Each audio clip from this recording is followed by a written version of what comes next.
anyám, de ő vajon kicsoda? A Nyuszi? Hát ez meg kicsoda? Jövő a gonosz rókakoma? Ej, rókakoma, mit hallok és mit látok? Csak nem bántani akarod az én Nyuszi barátomat. Hát, te meg ki vagy, te hógolyó! Hógolyó! Úgy látom, most már meg kell leckésztetni ezt a gonosz rókakomát. Meg lehet készíteni majd, hogy Nyuszikám, legyen! Látod, mi van a kezemben? Köszönöm szépen, na gyere nagy legény, akkor a fejét. Vegyük fel a kezünket.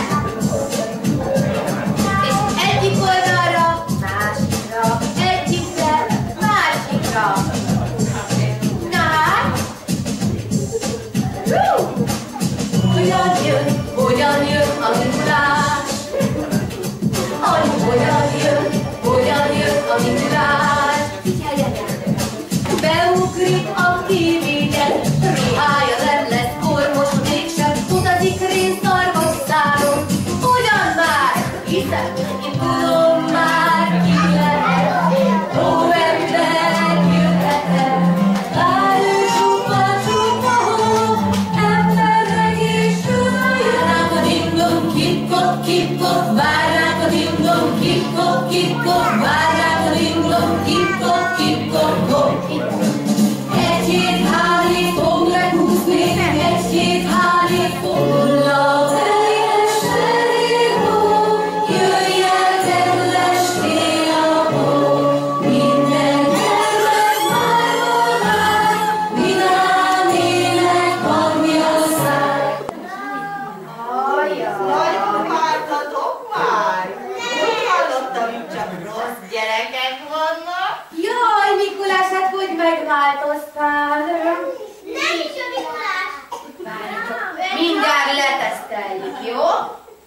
Na mondd csak, Mikulás, ha tényleg te vagy az igazi, akkor mitől lettél ilyen sovány? Hát tavaly sokkal nagyobb volt a pocakod. Aj, hát ez a Rudolf mindig megszaladtat. Most már azt játszuk, én futok utána, nem ő? Ez hogy került ide? Csak nem!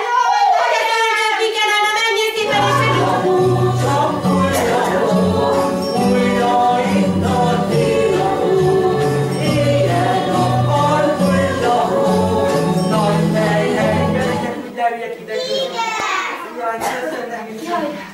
Messziről jöttem, na de hát ezt a tündér tudja, hiszen egyvidékről származunk.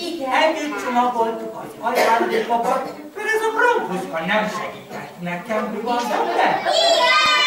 Na, hát akkor, de hova tettem az aranykönyvemet? nem tudom, én nem láttam nála, Mikulás.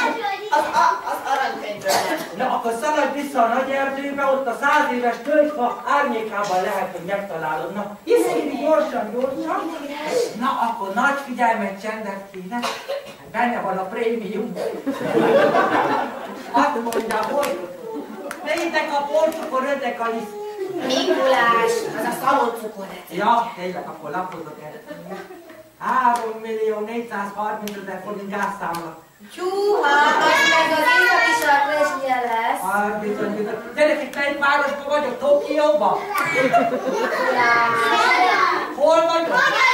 Lassú álljon, ég a cipője, leng a szakmája, zsák, terizsák, piros alma aranyán. És ki adsz a fogadját? Ezzel gondolkoztam. Na, egészségetekre vigyázzak. Legyetek jó, de rosszalkodjatok, tanuljatok jól. Anyukának, apukának sokat segítsetek. Jó lesz, köszönöm szépen. Szervusztok a viszontlátásra,